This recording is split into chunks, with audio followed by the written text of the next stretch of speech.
Welcome to the Common Bridge, where policy and current events are discussed in a fiercely non-partisan manner.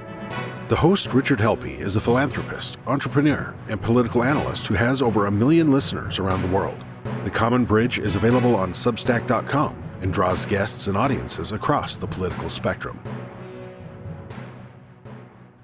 Welcome to the Common Bridge. I'm your host, Rich Helppie, and we have a very special returning guest today, Fred Gallagher.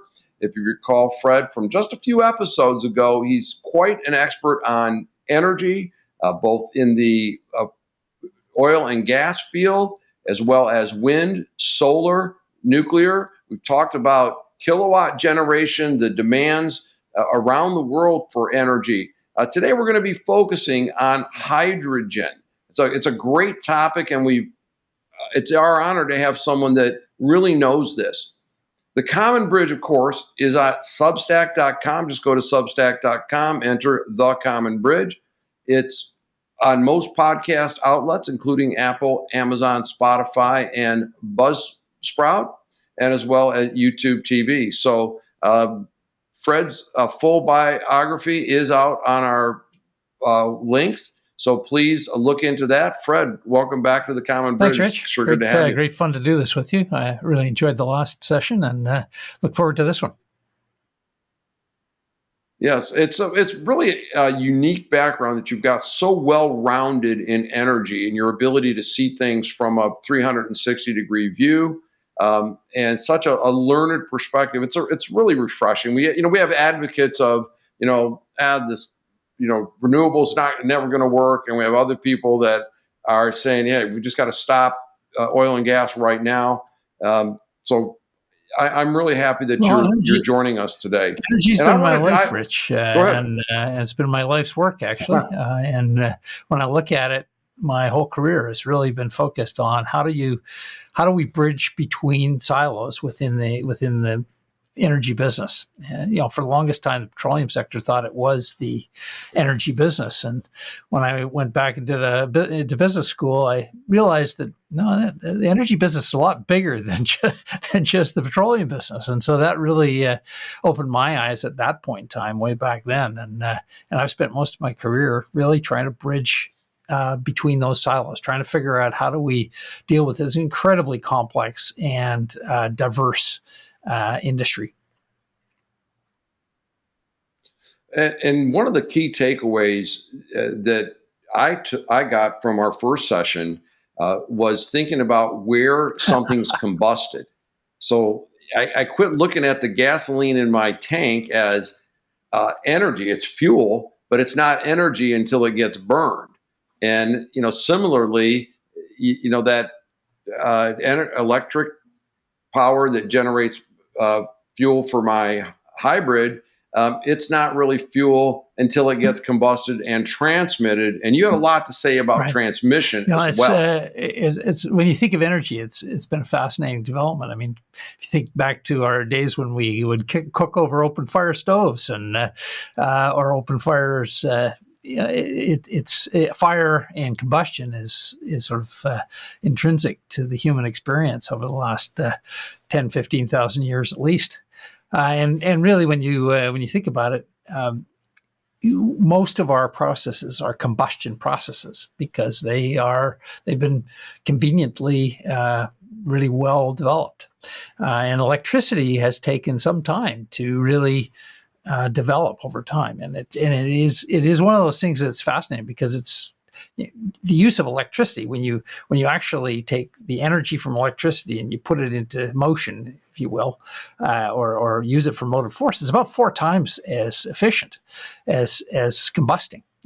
Essentially 65 to 70% of combustion goes off as waste heat. So really, electricity has been a revolutionary change to the way in which we really use, create and use energy, and it's really only been 100 years plus, a little bit more than 100 years that we've been using electricity. So you really get a feel for how new it is, and we really need to think about it in terms of how do we actually make more, if you will, zero emissions energy carriers like electricity, and that's kind of the subject of what we want to talk about today. Indeed, and I think you've hit on a couple of points that caused me to think. You mentioned open fires, so our prehistoric ancestors cooking over open fires. I don't think there was a prehistoric, Democrat or conservative party or what have you saying, "Hey, that's our fire." It was, the energy that was needed to enhance the human experience.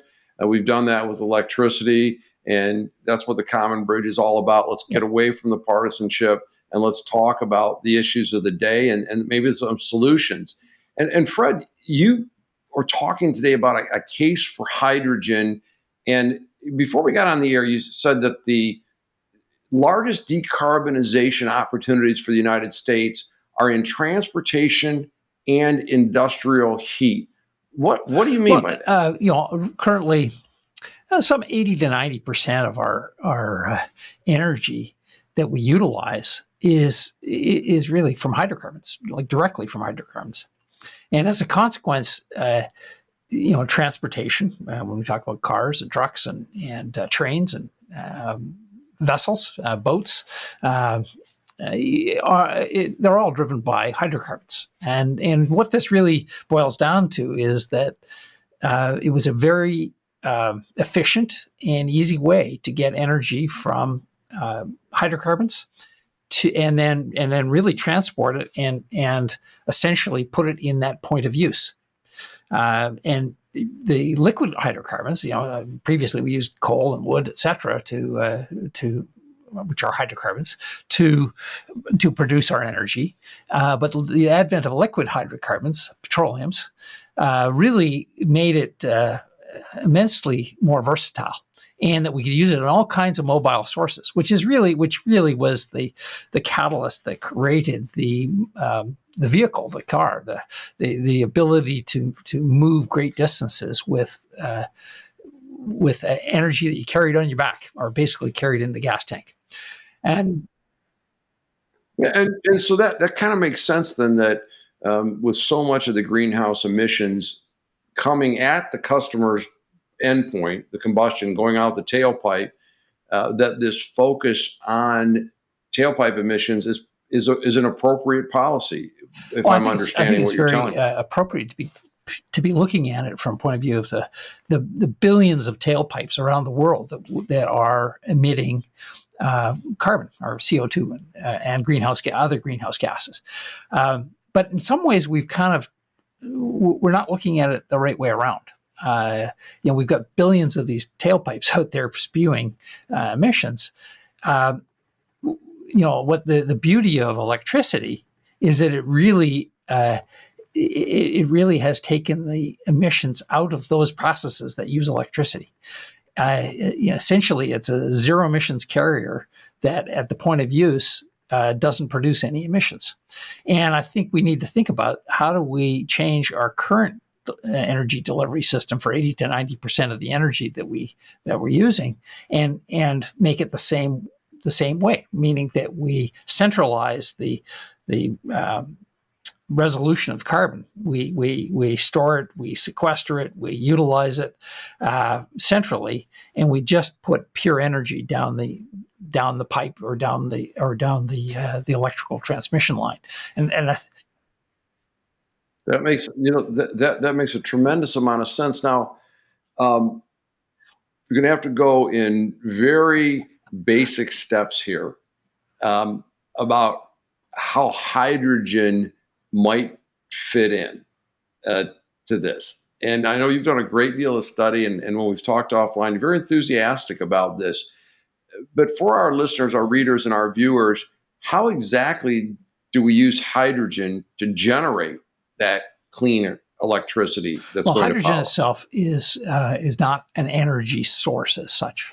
Hydrogen's part of so many molecules on Earth, and it's really the most abundant element on Earth. And it really is the base of hydrocarbons. When we say hydrocarbons, it's carbon with a lot of hydrogen attached to it. And that hydrogen is really the source of the combustion energy, if you will, associated with hydrocarbons. So what this boils down to is it's really about separating the carbon from the hydrogen, or the hydrogen from the carbon. And that's really where we can take hydrocarbons and we can strip the hydrogen from it. And this is a typical process that's used in abundance in refining areas, because they need hydrogen. They need pure hydrogen to be able to upgrade oils and those sorts of things. And essentially, we strip the hydrogen off of natural gas, for instance, and we use that hydrogen directly to for either energy or to upgrade petroleum. And so the carbon then is either goes off as CO2, or it can be easily stored or sequestered in underground reservoirs, or in various sequestering opportunities. So that's essentially what it boils down to, is that hydrogen is all around us, in water, in hydrocarbons, in nitrogen fertilizers. So it's all around us in terms of where it's located. It's really a matter of how do we make best use of that. And so one of the key ways it can be used can create pure hydrogen. So if you take pure hydrogen and you utilize that hydrogen, it essentially carries the energy without the carbon to the end user. And so the first compound or material that goes in from where the hydrogen is going to be stripped off, are these necessarily hydrocarbons? Like it has to be natural gas, for example, or what other inputs would be used? Great question from a point of view of where is hydrogen, and it's all around us. Some hydrogen sources are more easily more easily liberated, if you will. Hydrocarbons, the hydrogen is more easily liberated than water, for instance. Water is two hydrogen and one oxygen. That's the basis of water. Mm-hmm. And so you can strip the hydrogen off of the oxygen, and that's a source of hydrogen. And in fact, you've probably heard of the technique of electrolysis, which is essentially taking water and putting electricity into that water through an electrode, and essentially producing hydrogen and oxygen from that water. So water's, but it's a higher energy threshold reaction, meaning that it requires more energy to strip hydrogen from water. And as a consequence, or strip hydrogen from the oxygen, and as a consequence, it tends to be something that has a higher energy requirement, and consequently a higher cost. Now, there are a lot of things that are happening in the marketplace today and in technology today that's working to either establish catalysts by which that can be that energy requirement can be brought down, and also new ways in which that can be stripped. For instance, one of the interesting technologies that's happening right now is direct solar energy to hydrogen, and that's taking water and splitting the hydrogen and oxygen by solar energy, direct solar energy, rather than through an intermediary like electricity. Mm. So there are many ways to produce hydrogen, and that's the exciting part of this. In basic concept, we need more than one zero emissions energy carrier. So right now we've got electricity, but we need more, because electricity, while it's fabulous, is not as versatile as we need. It's not very good for heat. It's not very good for transportation, heavy transportation, largely because it's hard to store. It's not very good for industrial processes and production of chemicals, production of fertilizers. All those sorts of things require, at this point in time, hydrocarbons, and electricity doesn't necessarily do a very good job of any of those. And as a consequence, we really have this need for this second carrier. And what's holding us up is, in some ways, the purpose of what we're talking about, which is a partisan view that somehow the color of the hydrogen, in other words, how it's produced, matters. In actual fact, as long as the carbon element is taken care of, we should not care about what the source of the hydrogen is. What we should be most excited about is using hydrogen. Look, Yeah, let me see if I can. This may be a very basic question, and will show either great insight or great ignorance. And with that as a basis, it seems if we strip hydrogen off of natural gas, we have a byproduct of CO2 that we have to sequester, bury, um, figure out some way to neutralize before it goes back into the environment. But if the input material is water, then the byproduct is pure oxygen modules, which seem to me they would be helpful, but we can't produce as much hydrogen off of water net for the energy expenditure as we can off of natural gas. Um, how close am I I think coming to that's a understand very that, good Fred? way to look at it. I mean, one of the things that we've got is one, a higher energy requirement for hydrogen from water. Uh, as we said, technologically, some of that may be being solved. We also have, in a lot of places, limitations on water. Well, how much fresh water do we have, and how much fresh water do we have available, especially Mm-hmm. in certain areas of the world? So that becomes a limiting factor. We also have this energy system of delivery, of production and delivery of hydrocarbons, that if we can think of it as essentially refining that product to its elements, which is hydrogen and carbon, and figuring out we can deal with the carbon by storage or use or sequestration of some sort. The hydrogen can come off of that in a much lower cost system, and we already have a significant portion of delivery or significant infrastructure to deliver the hydrogen through pipes, et cetera. Now, there are technological things that will need to be done in order to adapt to hydrogen, but the ability to use the existing capital stock, meaning the stuff that's already paid for, the stuff that's got years of service still left and has already been paid for, versus replacing that with a whole new system, is very powerful, because the cost can come down rather dramatically of producing hydrogen and getting our systems and our use of hydrogen online. In other words, creating the market for hydrogen, or getting a market for hydrogen, regardless of source, will help us close in on these goals much more quickly than with if we try to produce all the hydrogen in the world through electrolysis. I see now, and it does require fresh water. It can't Well, it can be be salt water, salt but the water salt or water anything has like to that. be deionized. It essentially has to be purified to be fresh water. Otherwise, it clogs the whole system. The salts associated with seawater. So Yeah, probably a topic for another day is the water supply around the globe, particularly in parts of our Southwest right well, now. Here in the upper Midwest, things seem to be pretty good. We have a lot of it. Um, I'm always plugging the Great Lakes area. I can't help it, I know but you're a homer. yeah, indeed I am. So I understand that hydrogen is a multi-purpose energy carrier, and that there's going to need to be investment to make this reality spread further, and get to be more powerful, where it can drive an ocean-going freighter, whether it can drive a factory or not. Um, so, how does hydrogen perform against electricity when you're talking about those heavy load Well, applications? I think it's really about power to weight ratio.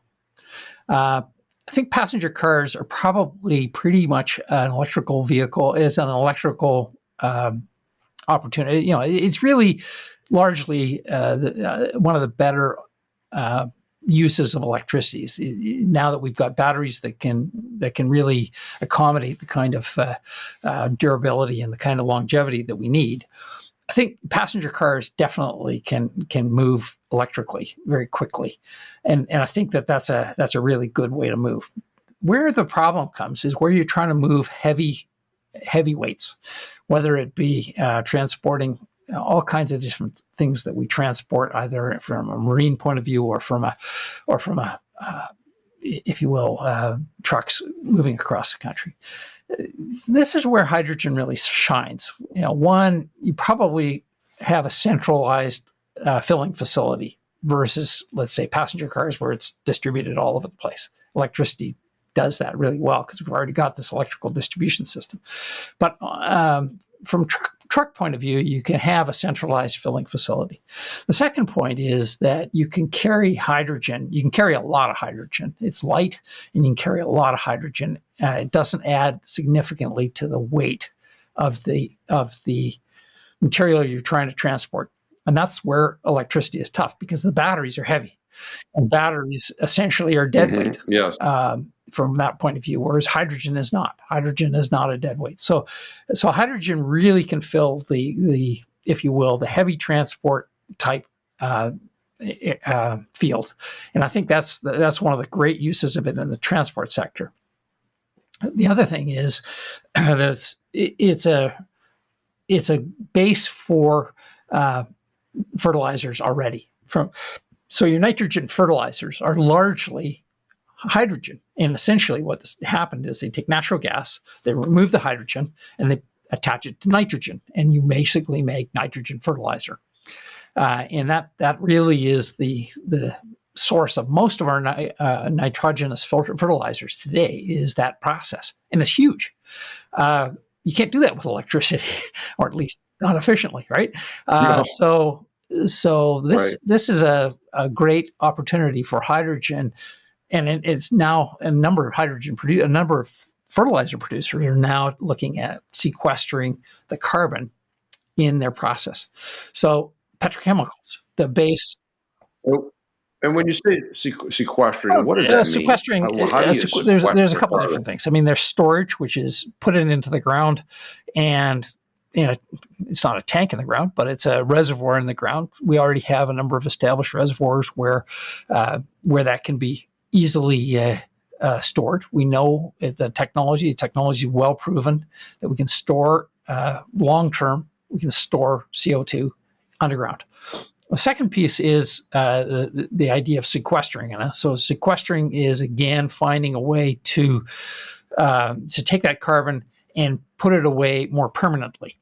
And in certain rock types, essentially CO2 can be sequestered in the rock, meaning that the rock absorbs the CO2. In fact, cement absorbs CO2 very productively and adds to the strength of the cement. So essentially, the CO2 can be, so when we say sequestered, it's put away permanently. So there's storage, there's permanent sequestration, and then there's end use, like carbon fibers, for instance, for all manner of different applications that we have, from golf clubs to tennis rackets to airplane wings. That carbon is such a light element and such a strong element. It's a great building block for many different things. We haven't really explored the full uses of carbon at this point in time, but because it's been relatively expensive to actually get the carbon fiber that we have. But if we have an abundance of carbon, I think we're going to find a lot more specific uses for carbon than we currently have. Yeah, Fred, this is very fascinating, and the idea that maybe water is a source, and which would, I guess wouldn't have to do anything with the oxygen or the CO2. We figure out some way to get that into the green plant system. But let's a big question here for you: if you didn't have investment considerations, what would be the path to go from where we are today to using hydrogen as our chief source of energy? What would we need to do as a world? Well, I think it's really about speed at this point in time. It's hard to separate the investment part from what you're asking, which is try to take that out of it. But I would look at it and say, being able to we're trying to get to this net zero emissions goal. Hmm. How fast can we get there? And the reason why I say how fast can we get there, it's because the faster we get there, the longer the window we have to actually get to, the faster we can get down the curve. Let's put it that way. The faster we can get down the curve, the longer the period of time that we actually have to come up with lower cost technological solutions and accommodate the normal, if you will, capital stock turnover that we need to respect. So when I say that, I say, okay, I think it's already well proven that you can get hydrogen simply, cheaply, and abundantly from hydrocarbons. We already have the source of the hydrocarbons. We already have the transportation network, and you can either make use of the transportation network to transport hydrogen, or you can make use of the transportation network to take the hydrocarbons to the point at which the hydrogen is produced. Or the other piece that's really becoming exciting is the whole idea of blending. So a lot of our current furnaces, for instance, furnace in your home, the stove that you cook your dinner on, the many natural gas uses lend themselves very well to if you will, a combination of natural gas and hydrogen.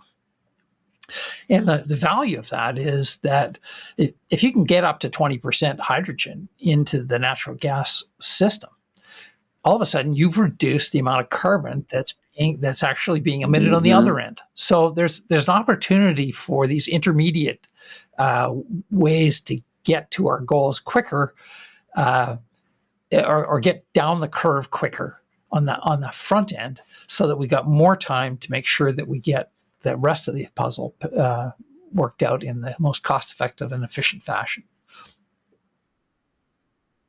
You know something, Fred, every time I talk to you, I get optimistic about the future. In that, if you read or listen to what passes for news these days, you think it's an intractable problem. We can't possibly get there. It's just too many barriers ahead. And you sit down here and you logically lay out a plan. Here we could do this, could do that. Give me great examples. I used my outdoor grill yesterday with natural gas, and I say, oh yeah, through that same pipe, you could put hydrocarbons through there, and now I'm emitting 20% less gases and such. Fred, this is really fascinating science. I know we've got to unwrap some of the economics, and I understand that you're working on that. But for our listeners, our viewers, and our readers, if they were to take away maybe some conclusions about what a hydrogen-powered future might look like, pessimistic, optimistic, or maybe better, just what might we be thinking about? Well, I think the key thing to think about here is that hydrogen is not a substitute for electricity, nor is electricity a substitute for hydrogen, but they are both complementary energy carriers. And hydrogen just adds an enormous amount of flexibility to our ability to meet those net zero emissions targets. And as a consequence, really the future of hydrogen is really how quickly can it penetrate the energy use space? Because really we've got those billions of tailpipes out there producing emissions. And if we can bring that down and be able to reduce the amount of carbon that's being put into the atmosphere through a hydrogen carrier that can substitute for a lot of the combustion processes we've been talking about, really is kind of the fundamental part of this. And right now, the debate in the conversation is really structured around what color is it? What color is the hydrogen? And unfortunately, as we discussed really early on, it's become kind of a partisan battle, which doesn't make any sense at all. The fact is, hydrogen is this great zero emissions energy carrier that can be burned, and it can be used to make electricity, and it can be used to make chemical precursors for all the number of products that we use. So it really allows for a greater portion of the energy use chain to essentially become zero emissions. Provided that you've properly stored or sequestered or utilized the carbon, the main question is cost, not how it's produced. And it's really about how can we make use of all of what we've built in this energy system to the greatest advantage in meeting those goals that we keep talking about. I am an optimist. You said that earlier on. I'm an optimist, and I look at it and I say, okay, well, 100 years ago, a little more than 100 years ago, we couldn't fly. A little more than 100 years ago, we didn't even have electricity. We were still in the steam engine era. We didn't have cars.